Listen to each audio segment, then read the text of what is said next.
Student सबके dance में एक जना और ही सदस्य के नाम जुड़ गए बाते, सपना शर्मा, जो अभी आजकल बहुत उनका डांस फेमस बाते, शायद बहुत आदमी में से चिन्हित हुई वालोगी।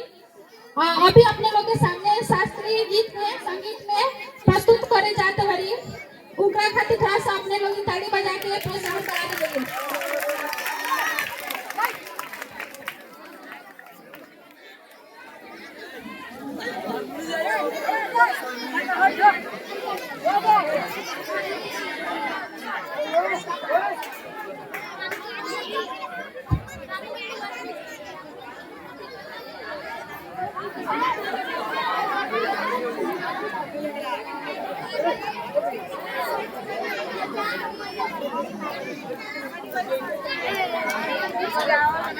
कुछ ना मिलल हो ना मिलल कोनो बात नहीं। तब इतना भीड़ में कहाँ से कुछ खाली गए।